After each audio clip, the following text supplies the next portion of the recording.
What's going on, friends and fans? Ryan Dohrn here, your friendly neighborhood sales coach. And this month we're focusing in on urgency. And what do I mean? Like, hey, get our clients to actually make a decision.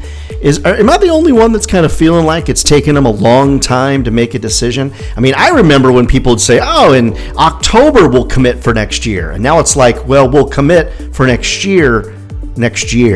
So what are we going to do to create some urgency out there? Hey, if you like these videos, you like the podcast or whatever, be sure to like us and subscribe down below to let Google know and YouTube know how we're doing.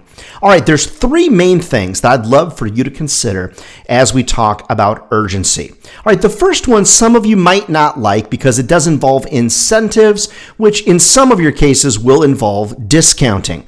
Now recognize, friends, that I'm not a person that likes to go to the discount well very fast, okay? So the incentives for me are typically not discount-based incentives, but they could be. For example, if you're willing to sign before the end of the year, or if you're willing to sign within this period of time, we'll give you a 15% discount.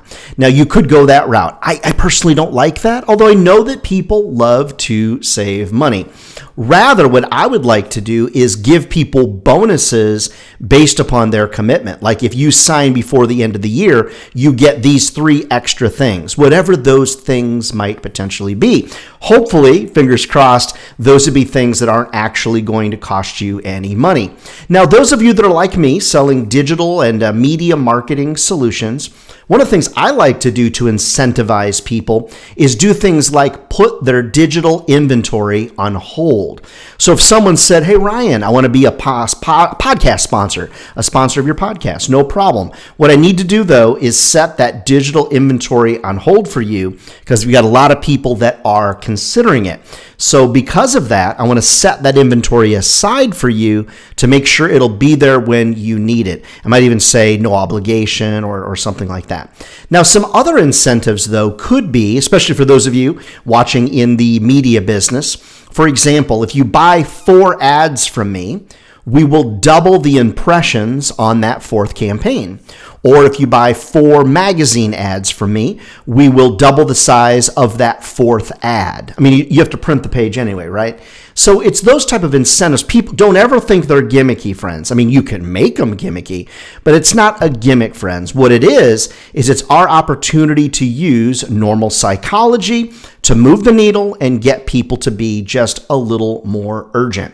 All right, the second thing is you really need to get buy-in fast. If you're a sales organization where it takes a while for you to get a proposal to somebody because you need all the intimate details, you need it to be exactly perfect, I'm just going to outsell you. My teams are going to outsell you because we're going to go to the meeting with some ideas ready to go. When I'm meeting with somebody, I'm going to sort of use that model of, I assume this is something you might like. We've observed this with other customers that are similar to you. Let's talk about pricing. I want you to consider this. If you are a buyer of a product and you meet with 2 separate salespeople, the first salesperson is like me that says, hey, here's what it's going to cost. In general, I might need a tweak on it a little bit, but in general, this is kind of what we're thinking. Or B, number 2, salesperson number 2. Well, I need to go back to the office and create a proposal for you. I mean, who are you more attracted to in that circumstance?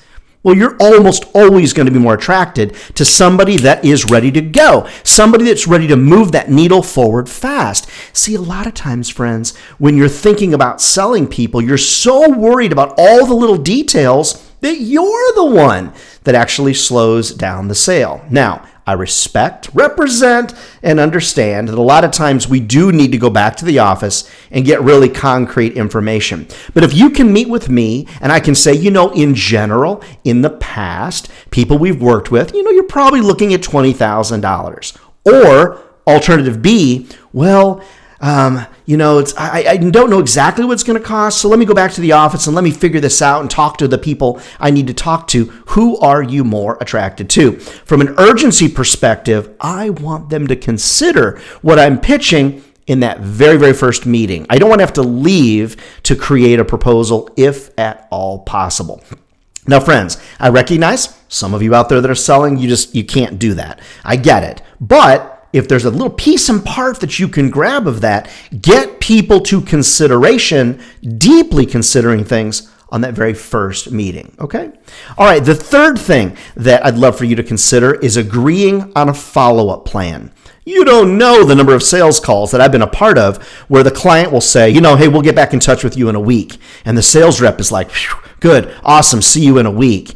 That is destiny for failure in the sales business, friends. What you need to do is always be in control of the follow-up. Don't you dare let that customer control the timeline for the follow-up. So there's a lot of big sales trainers out there. You know who you are. And you'll say things like, get in alignment with the buying cycle of your buyer.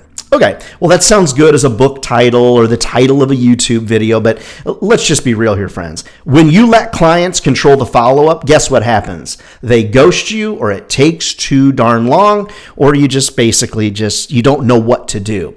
So when I'm meeting with somebody and they say, hey, I'd love to meet with you next week. Awesome, that sounds great. What would I need to do to get that on the calendar now to make sure we don't miss each other? Now, if somebody says, I'm going to follow up with you in 2 months, all right, a lot can happen in 2 months. You've seen what's happened in the last few months just here in the world that we live in, right?